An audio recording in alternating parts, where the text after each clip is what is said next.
My name's Joel Robinson, and I'm in Brighouse, West Yorkshire, and this is a new garden for me. I moved here last June, and it's still being developed. I like the tropical garden, exotic style, but I also grow a lot of arid desert and succulent plants as well. So here we are with arid bed number 1, and in this corner we've got some of the larger growing aeoniums. This one here is Nobile, which is quite a thick, leathery, large aeonium. A few smaller ones behind. I've got a Yucca filifera, not supposed to be hardy, but it's been doing fine for me for a few years. Agave carnea here, quite a rare plant, surprisingly hardy. Flowers similar to a fascicularia but with a pink rosette. Good old Arista aloe striatula at the back there, possibly got the name wrong. Agave salmiana, a very blue form, which is settling in nicely there. Apuntia shearii at the back there, that's a completely hardy Apuntia that gets no protection in the winter.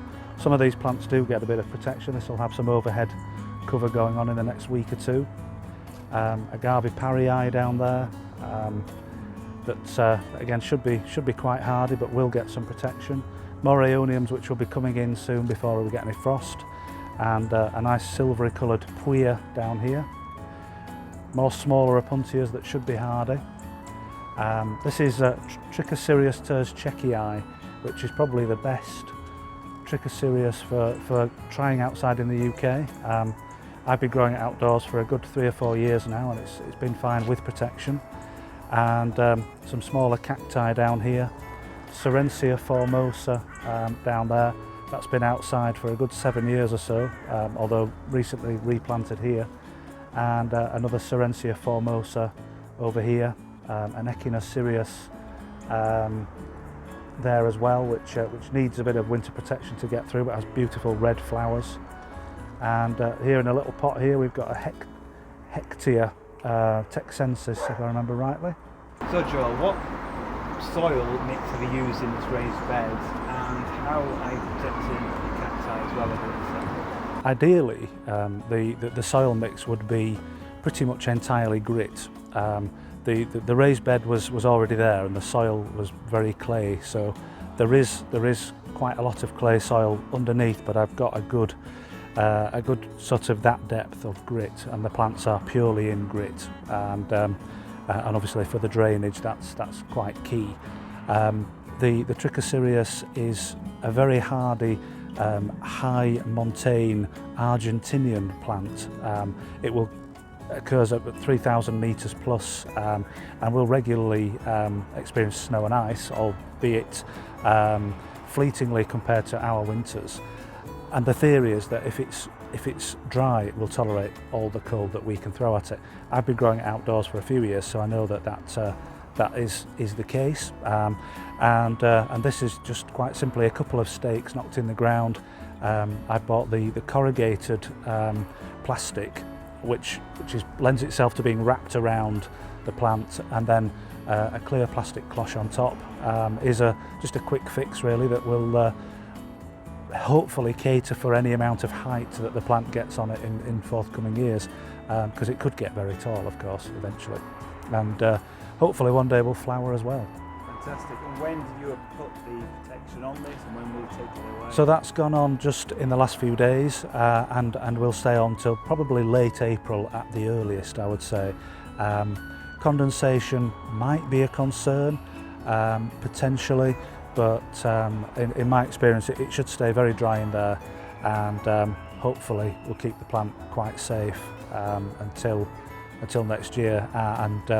I've had snow pile on top of this kind of thing before now, and it's not done any harm whatsoever. In this corner here we've got an unusual variegated Beschorneria called Bob Brown. An agave hybrid here between Lophantha and Obscura, which has never been planted out before, but I'm sure with a bit of winter protection should be fine. This is an old plant from my old garden that was outside for a good 7 years or so. It's Agave oroensis, closely related to Americana and similar in its hardiness. -9 of dry cold I would expect to be its limit, but it's certainly been fine for the last 7 or so years.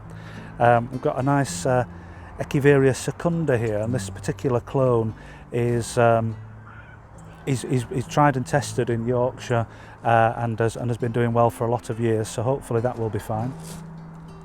Agave shidigera, which has long been thought to be a subspecies of Filifera, but tending more towards its own species status these days, and is a little bit cold hardier and a little bit more moisture tolerant than Filifera, which in itself is a good plant for a UK garden. That again will have the benefit of some overhead cover, but it has had winters without cover and it has survived, so that's a good one for a UK garden there.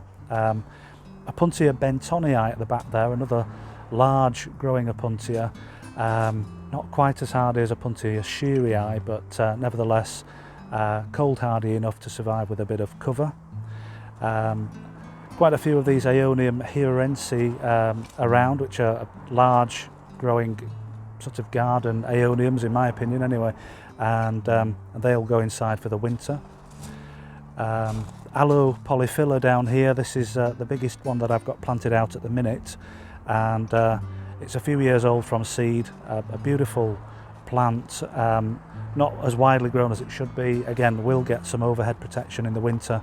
I'll actually protect that quite well and make sure that the plant stays dry all winter, and that way I have had plants survive multiple winters, and hopefully that way it will get to flowering size quite soon. We've got a slightly ropey looking Yucca rostrata. It flowered last year and is now slowly recovering. It looks to be growing a new head at the moment, and hopefully that will survive and do okay. Some small agaves in and around. This is Agave parii varkusii, which is hopefully a very hardy one. a nice mazembe here, a Lampranthus, not hardy, but soon to be dug up and put away for the winter.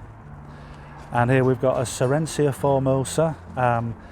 I've had it nearly 10 years. Its previous owner grew it from seed in March 1963. Apparently the seed came from Abbybrook Cactus Nursery, and another Argentinian high elevation plant. There's not much to see there at the moment.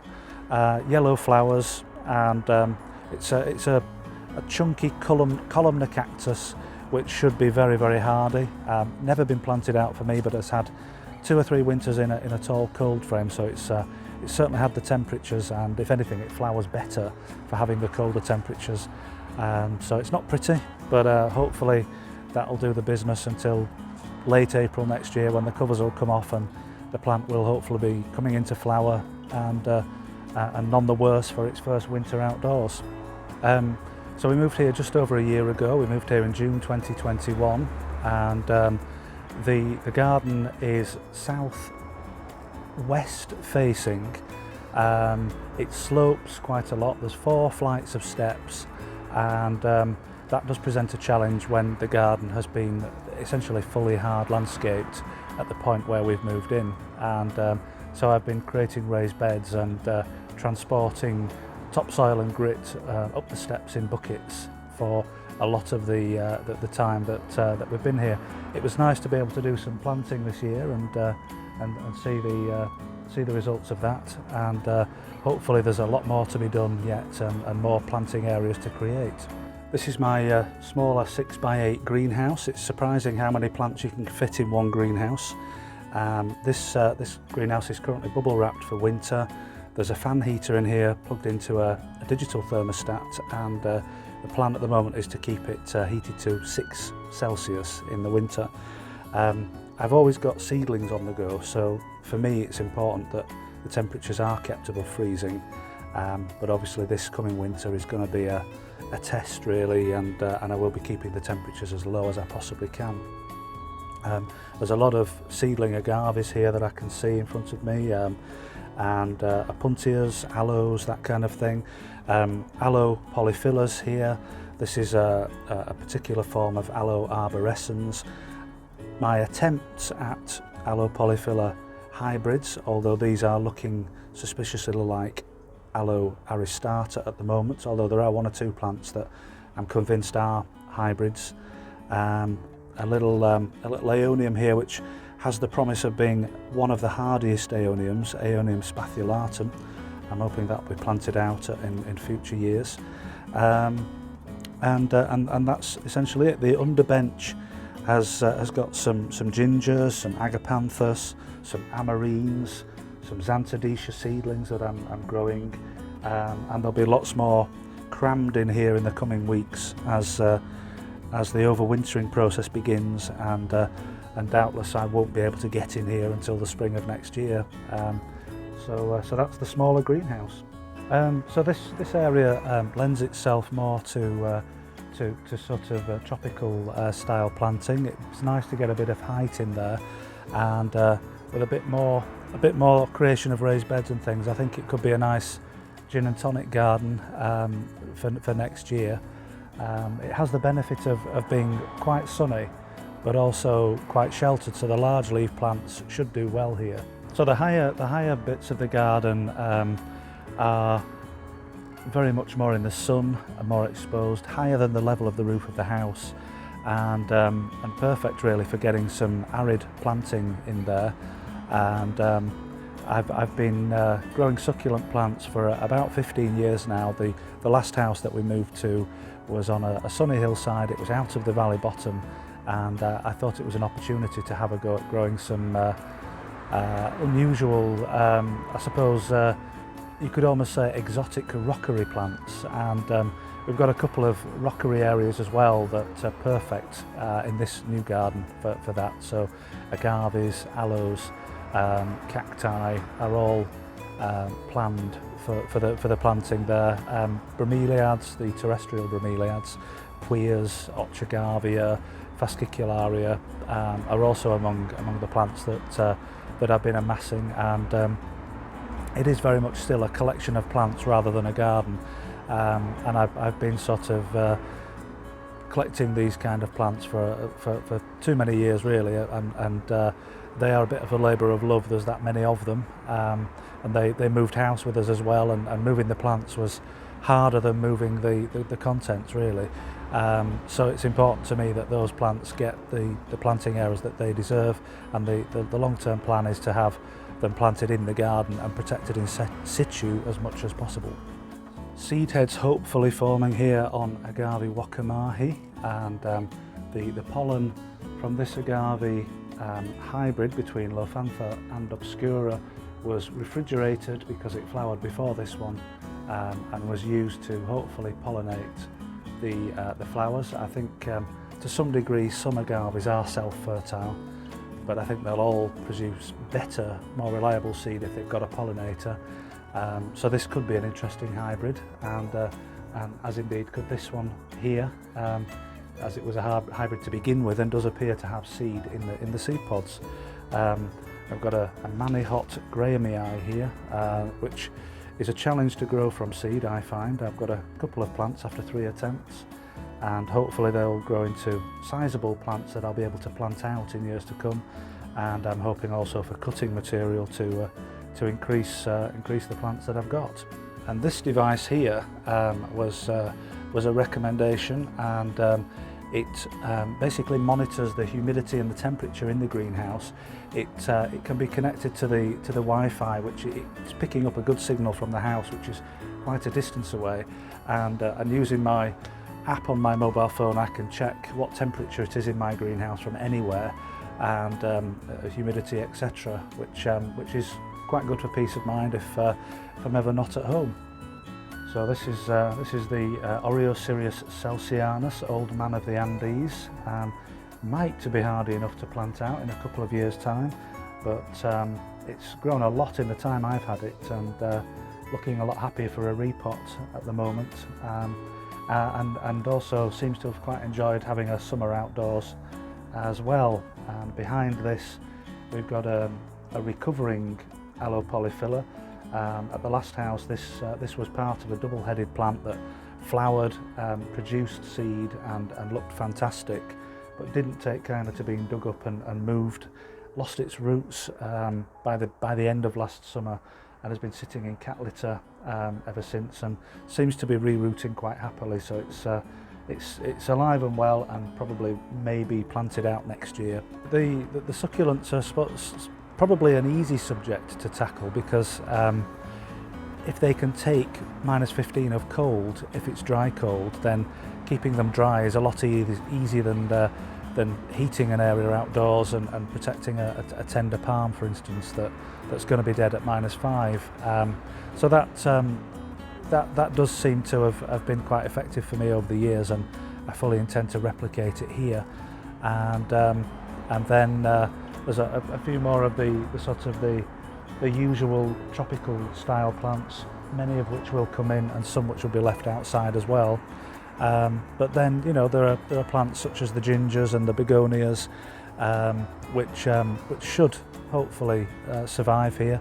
I've moved from a more upland area, which certainly got a lot more rainfall and probably a bit more cold in winter. So I've got high hopes that this garden will support a broader palette, shall we say, of plants. I'm an obsessive seed grower, and I do like a challenge. I've grown a few palms around the garden. I've got a Bootia Eriospartha that's at least 12 years old from seed, a Cycas Pansiwaensis, which is about 18 years old from seed, one or two of the rarer cycads, which I've also grown from seed. I've had a go at Manihot Grahamii and managed to get a couple of established plants from seed. The canna here, this is possibly Canna Bangii, that's certainly what it was bought as, and it's quite a pretty looking canna. No flowers yet on that, but I'm hoping that it will flower.